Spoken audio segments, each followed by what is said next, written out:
Welcome back to the channel, guys. David Harris here. Today we got this big two-story colonial with a garage on the side, and it drops off a little bit in the back here. Another story. So we got 3 full stories going up to that gutter line, and yes, we are cleaning out the gutters. We're doing a house wash, cleaning these decks, and cleaning that one gutter you see right in front of me there on the barn. Just dumping out my line, throwing my gun on, get the X-Jet on the pressure washer to clean out some gutters. Also be using our Goulds booster pump with the red gun as well to be cleaning out the gutters. We got composite decking, mahogany decking on this deck here with some wood railings with a top cap of composite decking. Also, we did clean off that awning a little bit as well. We wanted to get the ladder up here though, so we clean out these gutters, and then I told the homeowner that yes, now you can extend the awning out, right? Because you don't want the whole house to be all wet or chemical all over the awning and stuff like that, and then they put it out. No, not because it's going to be chemical, but because sometimes those things are not 100% sealed where the electronics are and stuff like that. In them, and I found that out before with pressing the button to let it out while it's setting on fire.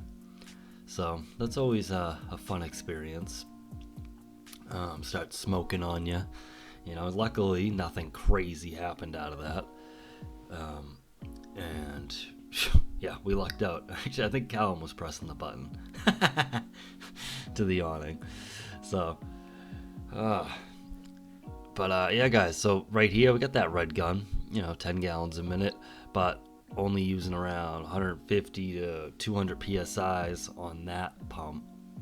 So that's why I like to use the X-Jet, because you're getting a lot more pressure, you're getting a lot more just oomph out of it, and you really blast out gutters from a real far distance. That pump there does work great for it, but I mean, if we're gonna compare, then I don't know, I'd go with the X-Jet. If you're gonna use one thing all the time, that's what I would go with.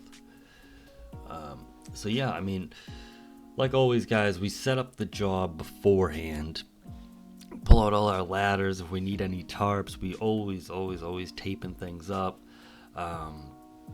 especially outlets. You want to tape up some lights if you have to, and make sure lights are off as well before you start working and just spraying chemical everywhere.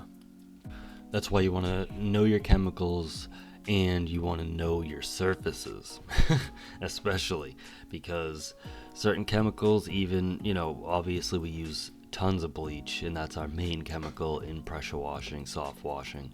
But I mean, if you're talking about degreasers, rust removals, efflorescence removal, anything like that, you got to make sure when you're using something that you don't have, like maybe a painted deck that it could affect, a door that it could affect, any metals that it can affect, like coppers and stuff like that. Just gotta be very cautious, and always, no matter what, I would just suggest always just wet something before any chemical could ever touch it, because that will help dilute it and let it just slide right off there. Not always do you get that lucky, but you'd be a lot more luckier if you had everything wet instead of completely dry, basically.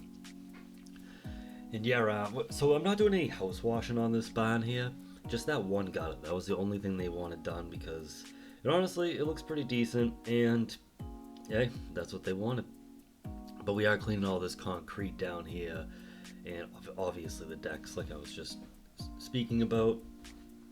So I'm just rinsing off one mixture of house wash with Callum, and then he's gonna spray all this again. It is decently cold out, guys. It's like 50 degrees right now, so we're using the 1.8 injector, doing the house wash mix with that. And we get the soft wash factory booster pump, and that is going to be spraying anything higher than a 1% mix. That's going to be pre-treat and post-treat that concrete, and it could do some decks, but we're just going to do the house wash mix, because that mahogany decking up there, well, it'll basically just strip all that oil oil stain off of that deck. So using a house wash mix, let it dwell plenty long enough, do it a couple times and be all set. Even on that awning I would like to use like a 3% mix or even 6% because there's lichen on it and stuff, but it's not too bad. So again, give the expectations to the customer, explain that that's our process, or the deck's gonna get some stain stripping. It's either that or the awning. And the awning doesn't look bad. It's just a little bit of lichen on the edges, really. We're gonna really kill it, and I think they're gonna actually take a brush to it later on, like tomorrow, when it's nice and dead. So that's that. And yeah, just rinsing it on down, guys. Make sure you get inside those window tracks, everywhere. And Callum over there on the right side of the house, on the left side of the screen, he's just spraying up his mix, and he'll rinse down that side because I'm just rinsing down the back here. And then he will come back and finish up these two sides, and I will actually am going to start working on the front of the house there. We got ourselves a brown stained door, very nice door. So we're going to plastic that up, especially because I'm probably going to be using like a 2% mix as well. And I will have fresh water like this pump here with me as well, but I don't know, guys. You don't want to destroy a door. So let's go check that door out right now. So again, yeah, I got my plastic right there. Just cut it off the roll. I got it at like Home Depot, Lowe's, Get the tape that we use for the outlets, regular, waterproof red duct tape. I like using the red duct tape because usually a home is not red and you can really see it. So if it's like behind bushes and stuff like that, you're like, oh yeah, there's the tape that we had. Because nothing worse than leaving tape on the outlets or on Ring doorbells and stuff and you leave the home. You want to make sure you clean up your mess.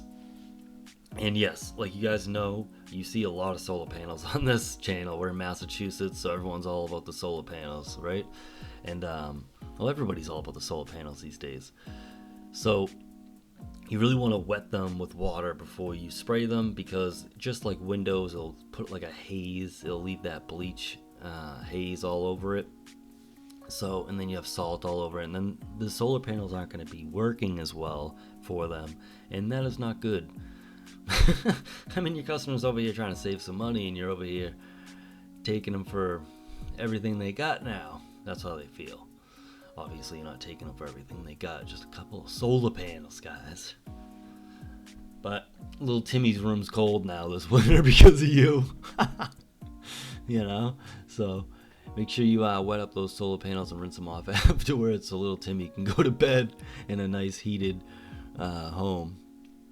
Alright, guys, I'm going to show you guys the end of this video here. And again, yeah, this is the Soft Wash Factory Booster Pump. I'm throwing on a 2% mix, getting this house done right now while Callum's finishing up rinsing and that concrete out back and everything. Take a look at that right now. Alright guys, here's the back of the home. Callum's finished up with all that concrete. These decks are looking nice. Yeah, they're not as bright as usual because we're just using the house wash mix. But I still think it looks really good. Customer really likes it. All the decking above looks really great. All the windowsills looking good. All the glass looking great. Came out good. Callum did a great job out back here. You guys just seen the front as well while I was washing it. It wasn't really that dirty. The gutters are pretty dirty, but that's about it. So, grab my ladder and we're out. See you guys on the next one. Peace.